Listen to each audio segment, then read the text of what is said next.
There were tons of hip-hop groups that were popular in the 90s, but whatever band you liked best, there's no denying that the Fugees were one of the biggest and most influential groups of that time. The Fugees released two critically acclaimed albums, Blunted on Reality in 1994 and The Score in 1996. The Score, which featured the popular song Ready or Not, peaked at #1 on the Billboard charts and earned the group 2 Grammy Awards. One for Best Rap Album and one for Best R&B Vocal Performance by a Duo or Group. The victory of this album seemed to be an indication of a successful road ahead, but unfortunately, the Fugees split up 1 year after The Score was released at the height of their fame. The Fugees formed in South Orange, New Jersey in the late 80s and consisted of 3 members: Marcy Harriel, Lauryn Hill, and Pras Michel. Pras started the group with Marcy, who then introduced him to Lauryn, and together they named themselves Time. When Marcy left the group in 1990 to pursue acting projects on Broadway, Pras's older cousin Wyclef became a member. When Wyclef met Lauryn, he was immediately smitten by her, but was advised by Pras to back off. After Wyclef joined the group, they decided to rename themselves Translator Crew, but once they signed to Rough House Records in 1993, they changed their name to the Fugees, a shortening of the word refugees. The group's first album, Blunted on Reality, did not gain the recognition that they anticipated. It only sold a few thousand copies, even though the trio heavily promoted the singles Boof Boff, Nappy Head, and Vocab. The album received mixed reviews and never even touched the Billboard 200 charts. But despite the lack of sales, the Fugees did receive a lot of underground success and continued to travel around the world promoting their own music and doing shows. It is speculated that while recording their first album, Wyclef and Lauryn began to get romantically acquainted, and at the same time Wyclef met and began dating model and gospel singer Marie Claudinette. After working hard out of a basement/studio in Newark, New Jersey, and with a limited budget and limited equipment, the Fugees finally released their second studio album, The Score, which brought them tremendous mainstream success. Collectively, they wrote and produced every song on the album, and with Lauryn's vocals as a rapper and a singer, the album went 6 times platinum in the United States alone. The first single released from the album was Fuji La. It used a remixed hook from the late Tina Marie's song Ooh La La La that debuted in 1988. The song peaked at #1 on multiple charts and sent album sales through the roof.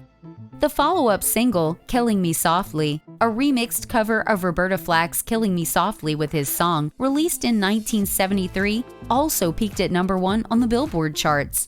But soon after the release of what is still the Fugees' greatest triumph, and at the height of their success, the relationship between Lauryn and Wyclef began to spiral out of control, and the group started to fall apart. Wyclef described himself and Lauryn Hill as 2 outlaws in love in his 2012 autobiography, Purpose: An Immigrant's Story. He said, "We had fights on planes, we had huge fights, and a few times when it went down, she started swinging at me right there in the seats. People would scatter. We never got arrested, but we came close a few times in Europe." In 1994, Wyclef married his fiancée, Marie Claudinette, and although he was now a married man, his intimate relationship with Lauryn still continued. Lauryn became pregnant with her first child, Zion, in 1996, and according to Wyclef, she attempted to persuade him that the child was his. He wrote in his book that the moment he found out that Lauryn had lied to him about her son's paternity, something died between them. "I was married, and Lauryn and I were having an affair, but she led me to believe that the baby was mine, and I couldn't forgive that," he wrote. For Wyclef, the betrayal was simply the straw that broke the camel's back. He admits that his chaotic relationship with Lauryn Hill, coupled with the paternity drama, caused the Fugees to split up. According to the narrative given to the media at that time, each member of the group stated that they wanted to work on individual projects, and that the challenges of fame were the reasons for their split. But it was later confirmed by Wyclef that the tumultuous relationship between himself and Lauryn was the real cause.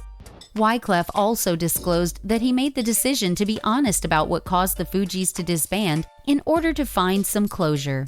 He explained in an interview with MTV News that he has accepted his wrongdoing and that being an adolescent and being kind of cocky were contributors to his unruly behavior back then. In 2004, after being separated for 8 years, the group briefly reformed at Dave Chappelle's Block Party, an event that chronicled Dave during the summer and ended with a celebration on September 4th of that year. The party was held on Quincy Street in Brooklyn, New York, and included performances by many other artists, including Mos Def, Jill Scott, and The Roots. In 2005, the Fugees made another appearance together at the BET Awards, which was a huge milestone for hip-hop culture. This magic moment prompted the group to start making music together again. They recorded several songs that were never released due to differences of opinions, and one night at a studio session, Lauren walked out for unknown reasons, only to avoid contact with her band members for years. In 2009, the Fugees got together again in hopes of making a third studio album, but those intentions never bared fruit. They performed together in September 2021 at Pier 17 in New York City as part of the Global Citizen event, a global broadcast calling on world leaders to protect the planet and overcome poverty. The brief performance was the group's first concert together in 15 years. The Fugees' impact on hip-hop culture has been unprecedented. U2's Bono referred to them as hip-hop's version of the Beatles. Albumism's Daryl McIntosh compared the public reaction to the group's sophomore album, The Score, to Beatlemania, dubbing it Fugees Mania. Former President Barack Obama named the Fugees' single Ready or Not his favorite song of all time. The group was inducted into the New Jersey Pop and Rock Hall of Fame in 2012. The Smithsonian National Museum of African American History and Culture has stored and collected a photograph of the group that was originally taken in 1994. The Score was ranked 134th on Rolling Stone's 500 Greatest Albums of All Time in 2020. The following year, their cover of Killing Me Softly was included in a revised edition of Rolling Stone's 500 Greatest Songs of All Time.